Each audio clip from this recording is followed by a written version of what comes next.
guess what I'm here with? My April favorites. As usual, I'm going to start with my favorite books of the month. The first one I'm going to talk about is, probably not a surprise, Spy Family Volume 11.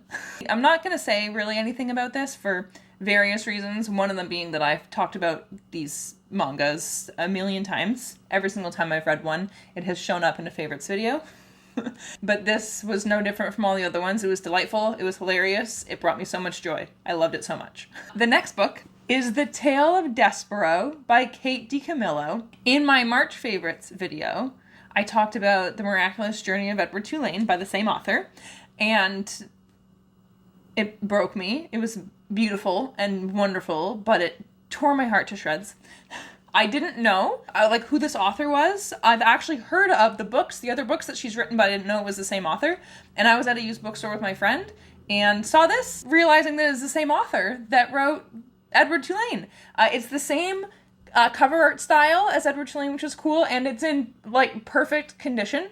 So I scooped that up immediately and read it immediately also.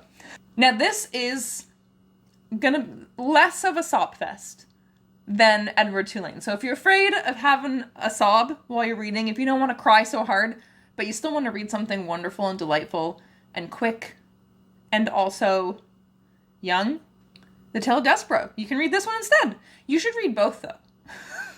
Now, The Tale of Despereaux follows three different main characters. It follows Despereaux, a teeny tiny mouse who falls in love with a princess, which is super silly. It follows a rat who wants to cause trouble, and it also follows a servant girl who gets herself into trouble along with this rat. And through all of the shenanigans that happen in this story, the princess needs saving. So Despereaux, the teeny tiny mouse, takes it upon himself to save her. It's so cute. It's so wonderful. It is just absolutely delightful. And it has great lessons for children because it is a children's book. But also, just because it's a children's book doesn't mean that adults can't read it. I'm an adult, apparently. And I read it. And I loved it. I loved it so much. And you should read it too. Also, look at my tabs. Look at all the tabs of cuteness and funniness and wholesomeness. My next favorites that I'm going to talk about are some TV shows. The first TV show is Spy Family. So I knew that Spy Family was an anime series before I finished reading the first 10 volumes that were out at the time. And I wanted to finish reading all of the volumes that were currently available and then get my hands on the anime, which was not on any streaming services that I had. So I ended up getting a Crunchyroll subscription. It's free if you get the ad version. And I just hadn't gotten around to putting it on my Fire Stick or seeing if I could put it on my Fire Stick. And then it was on Netflix. So it's on Canadian Netflix. I'm not sure if it's on any others. But if it is not on your Netflix and you want to watch it, you could get Crunchyroll. You can get a free version of Crunchyroll and watch it on there. So that's good. So this was my first time watching a manga to anime adaptation that I have read. So I don't know if this is how manga adaptations usually go. I want to say yes. That's how I get the feeling that it is, but I'm not sure. But anyway, it's exactly the same as the manga. It's exactly the same. I feel like anime is the proof that you can take a book and turn it into a TV show and have it be the same and still be good. It's slightly different, I guess, because it's being adapted from a comic where, the scenes are already, laid out for you visually in the book. But still, exactly, literally each chapter in each comic book is an episode of its own. I can't. So it's hilarious. It's wholesome. It's so silly. It's action-packed. It's fun. It's exciting. It's so many things. So now, I know I said I wasn't going to tell you about Spy Family when I was talking about the manga, and now I'm telling you about the TV show. I feel like I have to tell you what it's about. So, Spy Family is about a spy who has to get himself a fake family for his current, long-haul mission. and it involves having a wife and a child, and the child has to get into this super prestigious private school. So he adopts himself a daughter and marries himself a woman and keeps his identity a secret. The only thing is the woman that he marries is a secret assassin, and the daughter he adopts is a secret telepath.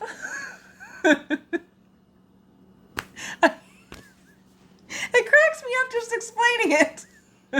The dad of this spy family, Lloyd, has no idea that his daughter, Anya, is a telepath, or that his wife, Yor, is an assassin. And Yor doesn't know that Lloyd is an assassin, and also doesn't know that Anya is a telepath. But Anya knows about her parents' identities because she can read their minds. And there's so many shenanigans. The things that happen in it are absolutely ridiculous and unrealistic, but so funny. And it's like the writers knew that what was happening was unrealistic. This would never happen in real life. Isn't this hilarious? Yes, it is.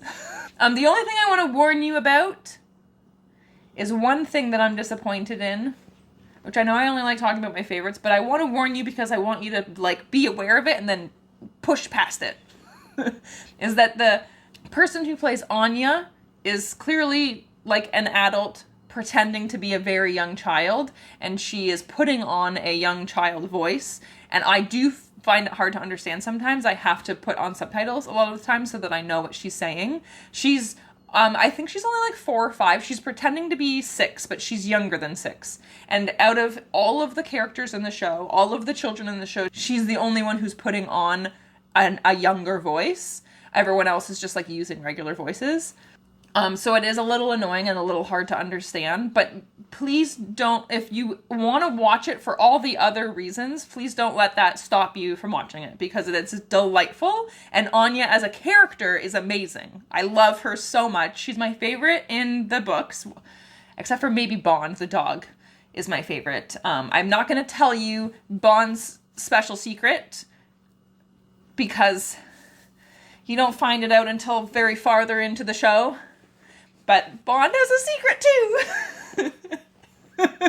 And if you didn't catch on from me saying how I have to put subtitles on to understand what Anya's saying, sometimes there is a dubbed version if you want to watch it in English, and so there is an English option, and you can't tell that it's dubbed because it's a cartoon. So, but yeah, the animation, the drawings are right out of the book. It's the same style, which anime and manga have the same drawing style already, but it's the same style. It's the exact same.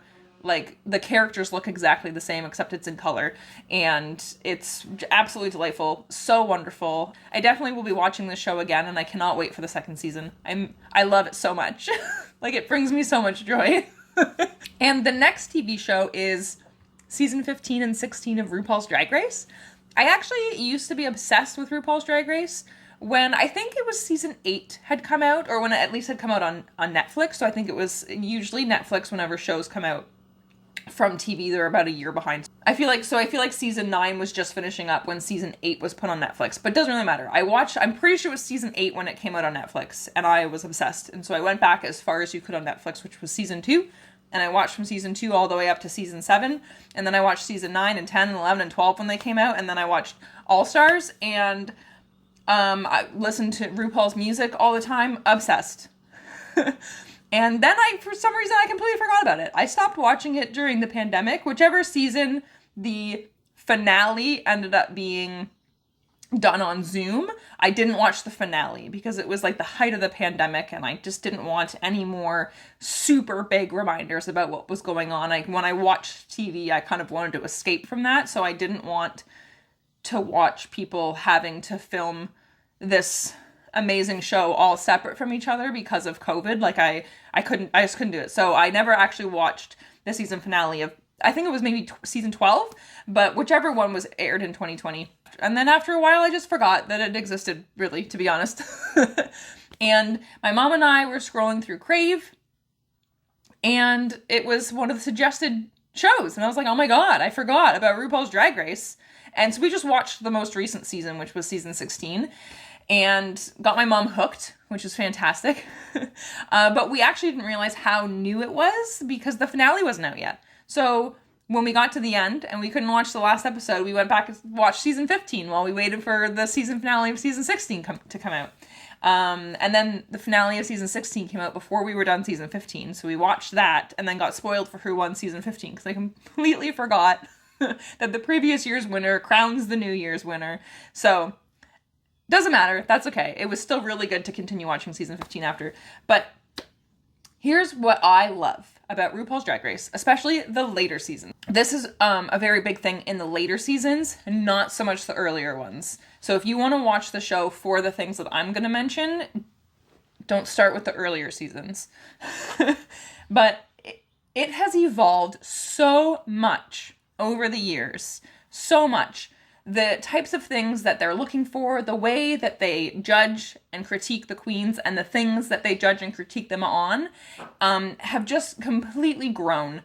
And it makes me so happy. So RuPaul's Drag Race is so much about loving yourself and accepting yourself for who you are and loving your body, whatever your body does or has that others maybe don't. Everyone is there to support each other and bring everyone up. Like, everyone is there to help everyone be the best that they can be and to be their best selves and making sure that people's voices are heard. Like, obviously it's still a competition. They still want drama. So there's still drama between like the queens and stuff. Like, some of them are rude to each other or they have like these spats and stuff like that, which, you know, brings drama to the show. And so they're not always nice to each other in that sense. That's pretty much the only like negativity that happens on the show. Like, the critiques are very thoughtful. Instead of, like, in the first season, most specifically, the critiques are very shallow, kind of sexist. Like, it was like a completely different show, season 1, even season 2. And you can see, if you watch it from the beginning, you can see how much it evolves, which is really cool. It's really cool to see how much the world of drag and the people in drag have changed. And so I just absolutely loved that about it. I actually had never seen season 1. Like I said, the earliest season they had on Netflix was season 2. After my mom and I finished season 15 and 16, we went back to start watching it from the beginning, and that's when I realized just how different the first season was.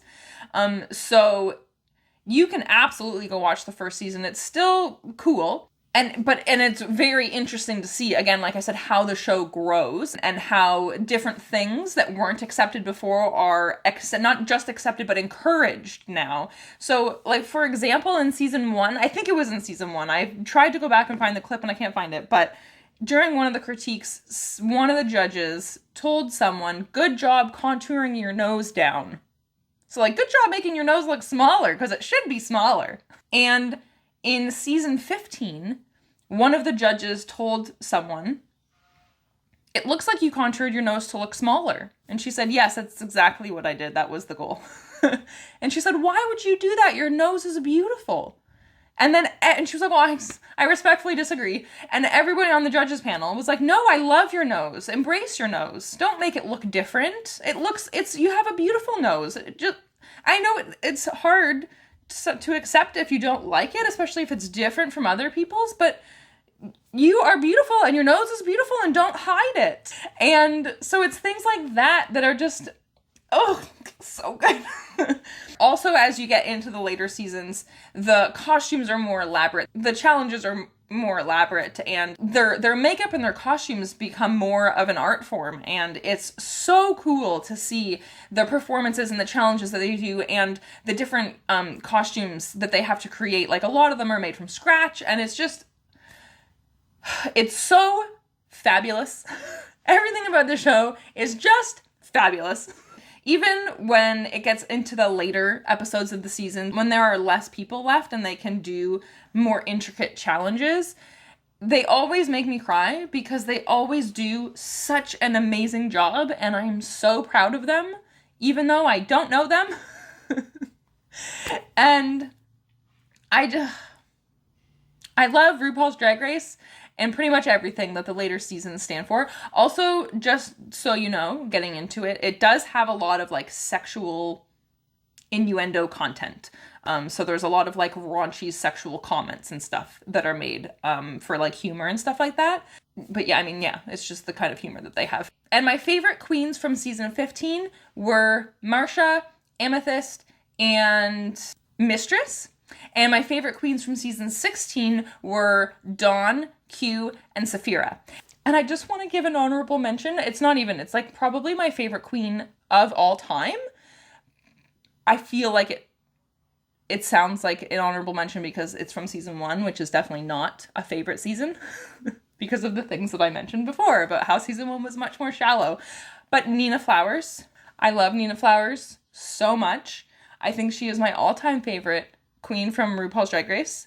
I love her so much. She deserves the world. I hope she's doing really well today. Anyway, I think that's all that I have for you this month. 2 books and 2 TV shows, but I had a lot to say about them. So I guess that's all, and we'll see you in the next one. Bye.